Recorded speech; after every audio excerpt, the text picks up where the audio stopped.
Samsung Galaxy seri M selalu mengedepankan kualitas daya tahan baterainya, tentunya dengan mengedepankan spesifikasi yang bagus dan harganya yang lebih murah dibandingkan seri A. Setiap seri selalu seperti itu. Dan kalau misalkan kalian mencari Samsung Galaxy M dengan resep seperti biasanya, kayak yang dulu-dulu, mending kalian beli si Samsung Galaxy M51 aja. Jangan beli M62 ini.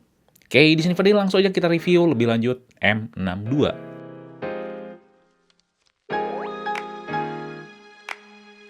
Yang pertama tuh fisiknya terasa sama. Kalau kalian lihat di gambar ya, gak lihat secara langsung, emang Samsung Galaxy M62 ini tuh kerasa biasa aja. Atau malahan gak banget, terutama di bagian gradasi warnanya. Tapi pas dilihat langsung, gradasi warnanya nggak sejelek gambarnya, cukup apik lah.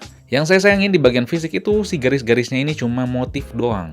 Padahal lebih asik kalau si motifnya tuh timbul ya teksturnya kayak Samsung Galaxy M12. Bentuk penempatan kameranya juga oke, beda dari yang lain. Jujur kalau masalah look, saya masih suka M51 sih. Kalau M62 ini tuh kelihatan murahan. Tapi masalah ergonomi ini tuh sama nyaman dan oke kayak M51. Walau berbahan plastik ini tuh tetap solid. Untuk ponsel dengan kapasitas baterai 7000 mAh ini tuh udah kerasa ringan sebenarnya. Jadi untungnya masalah grip, masalah penggunaan lebih baik dibandingkan looknya. Bisa diakalin lah penampilan tuh pakai case ya. Emang ada yang kerasa ganjel ya, si tombol volumenya itu agak di atas posisinya. Agak sulit buat dijangkau. Tapi hal ini dilakukan untuk penempatan tombol power yang nyatu sama sidik jari yang lebih mudah dijangkau sama jempol. Dan sensor sidik jarinya tuh untungnya cepet ya bacanya. Overall tuh oke lah masalah fisik. Dan tetap ya, buat ponsel dengan layar 6,7 inci, saya masih suka Samsung Galaxy A72. Mau dari segi penampilan ataupun kenyamanan. Tapi sekali lagi karena mempertimbangkan harga dan ini tuh punya baterai kapasitas yang besar, ini tuh udah dikemas oleh Samsung dengan apik ya, jadi ya well done. Selanjutnya tuh 60Hz dan speaker mono yang nggak masalah. Ya emang nih layarnya tuh mentok di 60Hz ya, dikala minimal ponsel saat ini tuh punya refresh rate-nya 90Hz. Tapi nggak masalah karena tetap bisa nyajiin warna yang renyah dan nonjok. Tentunya penggunaannya juga sensitif dan oke. Walaupun Samsung nggak ngasih tahu, sebenarnya layarnya itu udah dukung HDR ya. Jadi bisa muter video yang punya konten warna yang lebih luas. Enak buat dipakai nonton YouTube, Netflix, atau lainnya. Sayangnya ini speakernya tuh nggak dukung layarnya yang luas dan nyaman ini. Belum stereo, tapi tetap oke ya buat ukuran speaker yang berjumlah satu. Bisa nyanyiin suara yang cukup enak ya bassnya dan dukung Dolby Atmos juga. Yang saya suka di sektor speakernya tuh ada fitur Adaptive Sound yang bisa kita setting sesuai umur kita. Karena yang harus kita tahu ya, setiap telinga tuh di umur tertentu tuh punya sensitivitas frekuensinya yang berbeda-beda. Jadi kita bisa atur misalkan 30 tahun tuh gimana, 60 tahun tuh gimana, dan 60 tahun ke atas tuh gimana gitu. Balik lagi ya ke sektor layar, di sini saya juga suka ya bezelnya yang cukup tipis. Bagian bawahnya emang agak tebelan tapi nggak terlalu makan tempat kayak kompetitor lainnya. Kalau disuruh milih sih, saya tetap ya lebih suka bagian depan ponsel ini dibandingkan bagian belakangnya. Ketiga, fitur bukan seperti M biasanya. Biasanya seri M tuh pakai One UI Core ya, di mana One UI Core itu cuma bawa fitur-fitur Samsung lebih minim. Di sini seri M62 tuh dibekelin dengan One UI yang biasanya.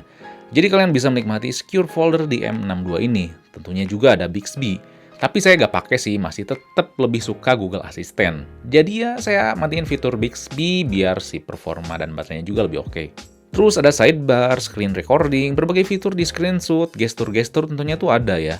Yang nggak ada itu fitur notifikasi edge lighting ya yang ada di seri A lainnya. Yang saya bingung tuh kenapa Samsung tuh pelit buat ngehadirin fitur app lock bawaan. Padahal si kompetitornya tuh dengan mudahnya gitu ya buat nerapin fitur ini mau di ponsel yang mahal ataupun murah. Di sini juga udah ada NFC ya yang selalu kalian pertanyakan. Fitur buat kustomisasi penampilan juga lengkap ya. Ada tema, ganti tombol navigasi, always on display yang bebas di custom juga ada ya.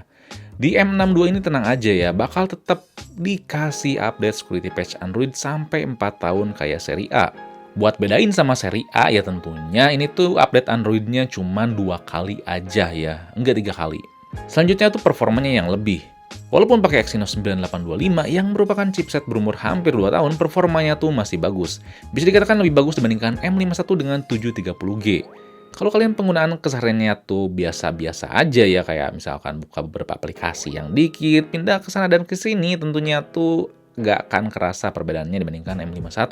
So, sebenarnya kalau kalian tuh pemakaiannya biasa aja ya, sosmed, chat, dan kegiatan ringan lainnya, M51 tuh udah cukup ya, nggak perlu beli M62 ini. Tapi kalau kegiatan kalian tuh intens ya, agak berat, M62 bisa handle dengan baik. Sebaik seri Note 10. Kalau dipakai intens ini tuh suhunya emang lumayan naik, terutama di bagian dekat kameranya. Agak lebih tinggi dibandingkan M51, tapi wajar mengingat performanya juga lebih kenceng. Buat main game emang udah enak, mulai dari PUBG sampai Genshin Impact. Tapi kerasa belum optimal, kerasa sesekali ada lag ya, nggak sering emang. Kalau main Genshin, settingan grafis apapun, lag-nya tuh kerasa sama aja. Jadi ini ada masalah di optimalisasi software ya.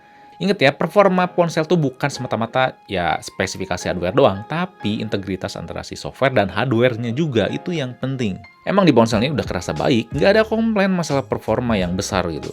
Tapi bisa dirasakan agak kurang optimal, butuh beberapa kali update buat lebih enakan. Urusan daya tahan baterai untungnya udah baik. Tadi main PUBG selama 20 menit habis 3% aja ya dengan settingan Extreme Smooth pakai Wi-Fi. Dan main Genshin Impact selama 20 menit, baterainya ngurangin 4%. Masalah baterai itu jangan dikhawatirkan atau diperdebatkan lah.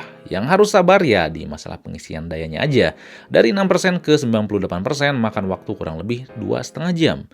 Yang agak dikomplainin masalah performa yang sebenarnya enggak di M62 ini adalah koneksi internet.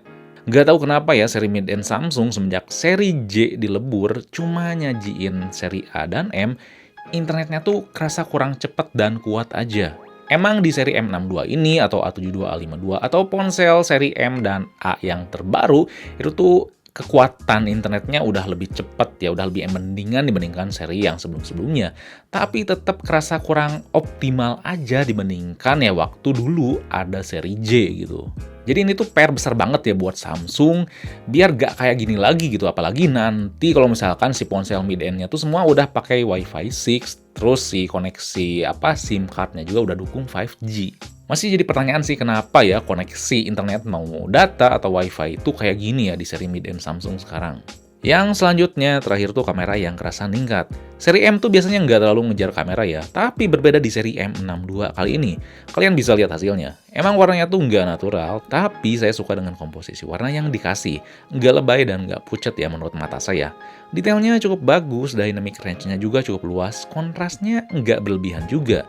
Kalau kita ambil gambar backlight juga bisa dikatakan bisa diseleksi dengan cukup baik. Emang ultrawide-nya distorsinya begitu kerasa ya, tapi tetap oke. Kayak hasil gambar kereta ini diambil saat sore hari ya, dan saya ngambil gambar ngehadang cahaya. Tapi warna langitnya tuh nggak overexpose ya, dan tetap bisa nyajiin warna gradasi yang lembayung. Kalau ambil objek agak dekat juga udah bagus, walaupun nggak pakai lensa makro. Pokoknya kalian bakal suka lah. Urusan di kurang cahaya, kalau kondisi cahayanya gelapnya tuh standar, masih ada beberapa cahaya ya, hasilnya tuh bagus. Mode malam juga bekerja dengan baik di sini. Seperti yang ini, hasil mode malamnya tuh terlihat lebih tajam dibandingkan mode autonya.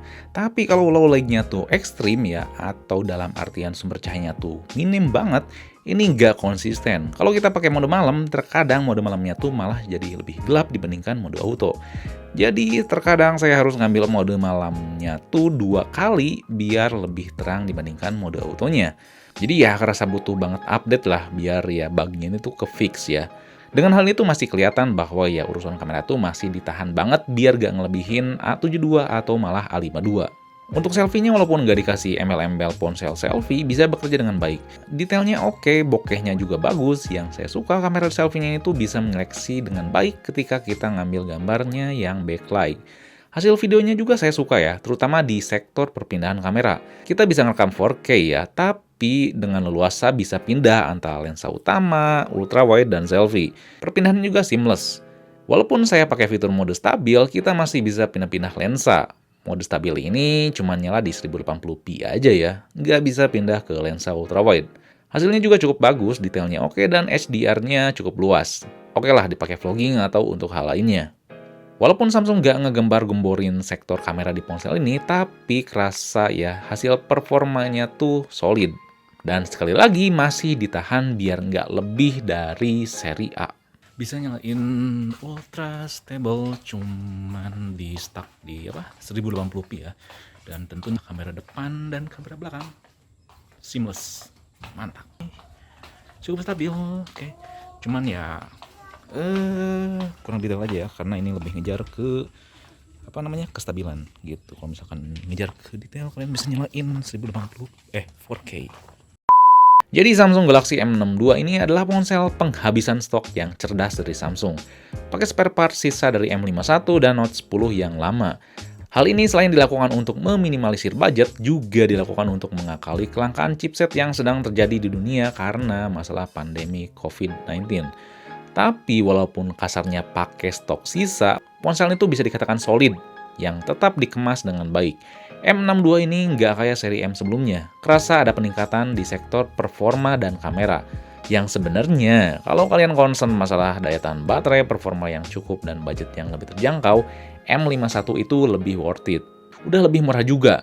Kalian tuh wajib beli M62 ini kalau misalkan ngerasa perlu performa yang lebih kuat dibandingkan Snapdragon 730G di M51 dan lebih membutuhkan kamera yang performanya lebih solid juga dibandingkan M51. Kalian bisa langsung ya beli M62 ini kalau kebutuhan kalian seperti itu. Dan kalau kalian nggak terlalu memperdulikan jaringan 5G.